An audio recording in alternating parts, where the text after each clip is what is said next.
नमस्ते दोस्तों, stock sense में आपका स्वागत है। ये अपना नया चैनल है तो प्लीज सब्सक्राइब कर लो ताकि शेयर मार्केट और इन्वेस्टमेंट की सारी खबरें तुम्हें मिलती रहें। आज हम एक बहुत ही जरूरी टॉपिक पर बात करने वाले हैं। अगर इंडिया में ग्लोबल डेवलपर्स के शेयर हमेशा के लिए बैन हो जाएं, तो इन्वेस्टर्स का क्या होगा। ये उन सभी के लिए जानना बहुत जरूरी है जिन्होंने इस कंपनी में पैसा लगाया है या जो फ्यूचर में कहीं भी इन्वेस्ट करने की सोच रहे हैं। तो चलो, बिना टाइम वेस्ट किए इस मैटर को एकदम सिंपल तरीके से समझते हैं। देखो यार, अगर किसी कंपनी के शेयर हमेशा के लिए बैन हो जाए तो समझ लो कि उनका स्टॉक एक्सचेंज पर खरीदना बेचना बंद हो जाएगा। ये बहुत बड़ी प्रॉब्लम है इन्वेस्टर्स के लिए, क्योंकि जिन्होंने पैसा लगाया है वो फंस जाएंगे। ग्लोबल डेवलपर्स के साथ अगर ऐसा होता है तो जिन्होंने भी उसमें इन्वेस्ट किया है उनके मन में बहुत सारे सवाल और टेंशन होंगे। इसलिए इस सिचुएशन के अलग अलग पहलू समझना बहुत जरूरी है ताकि सही टाइम पर सही डिसीजन ले सको। सबसे पहली बात तो ये होगी कि ग्लोबल डेवलपर्स के शेयरों का धंधा स्टॉक एक्सचेंज पर एकदम बंद हो जाएगा। मतलब तुम चाहो भी तो उन शेयर्स को स्टॉक एक्सचेंज के थ्रू न खरीद पाओगे और न बेच पाओगे। इससे क्या होगा कि तुम्हारे शेयर तो रहेंगे, लेकिन वो बस एक कागज का टुकड़ा बनकर रह जाएंगे, क्योंकि तुम उन्हें आसानी से कैश में कन्वर्ट नहीं कर पाओगे। ये उन लोगों के लिए और भी मुश्किल है जिन्होंने अपनी ज्यादातर सेविंग्स ग्लोबल डेवलपर्स के शेयर्स में लगा दी है। उन्हें अपने पैसे निकालने के लिए दूसरे रास्ते देखने होंगे, जो कि अक्सर आसान नहीं होते। अब एक ऑप्शन बचता है, over the counter OTC market. ये एक तरह का जुगाड़ मार्केट है जहां पर शेयर्स का सीधा लेन देन होता है बिना किसी स्टॉक एक्सचेंज के। यहाँ पर ब्रोकर डीलर्स के थ्रू काम होता है। इसका एक फायदा तो ये है कि जिन शेयर्स का स्टॉक एक्सचेंज पर काम बंद हो गया है उन्हें यहाँ बेचा जा सकता है, लेकिन इसके नुकसान भी बहुत है। सबसे बड़ा नुकसान है कम लिक्विडिटी। मतलब यहाँ पर खरीदार ढूंढना बहुत मुश्किल हो सकता है और शेयर्स को बेचने में बहुत टाइम लग सकता है। दूसरा, यहाँ पर शेयर्स का सही दाम लगाना भी मुश्किल है, क्योंकि कोई फिक्स रेट तो होता नहीं। तीसरा, यहाँ पर फ्रॉड और गड़बड़ होने के चांस भी ज्यादा होते हैं, क्योंकि रूल्स और रेगुलेशंस कम होते हैं। और सबसे आखिर में, इन कंपनियों के बारे में ज्यादा जानकारी भी आसानी से नहीं मिलती, जिससे कंपनी कैसी है ये पता लगाना मुश्किल हो जाता है। अगर तुम ओटीसी मार्केट में अपने शेयर्स बेचने की सोच रहे हो तो बहुत ज्यादा सावधानी बरतनी पड़ेगी।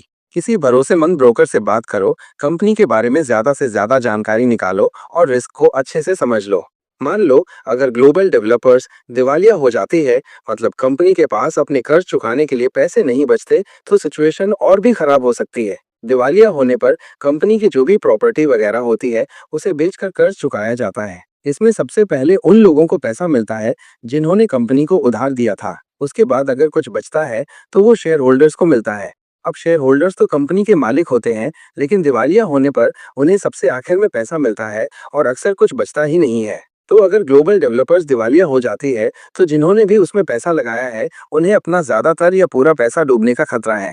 इसलिए कंपनी की क्या हालत है और दिवालियापन की प्रोसेस कहाँ तक पहुंची है, इस पर नजर रखना जरूरी है।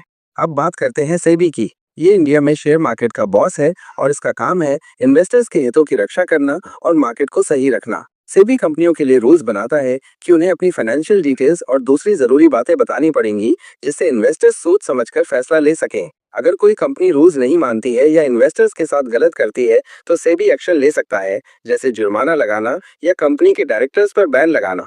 लेकिन सेबी ये गारंटी नहीं देता कि तुम्हारा लगाया हुआ पैसा बचेगा ही। शेयर मार्केट में रिस्क तो हमेशा रहता है और तुम्हें अपने फैसले खुद लेने होते हैं। अगर ग्लोबल डेवलपर्स के शेयर्स बैन होते हैं तो सेबी ये देखेगा कि सब कुछ ठीक से हो और छोटी ही आधा न हुआ पे एक ही मात्रा आधा साठ और को पूरी जानकारी मिले। इसलिए सेबी जो भी कहे उस पर ध्यान देना जरूरी है।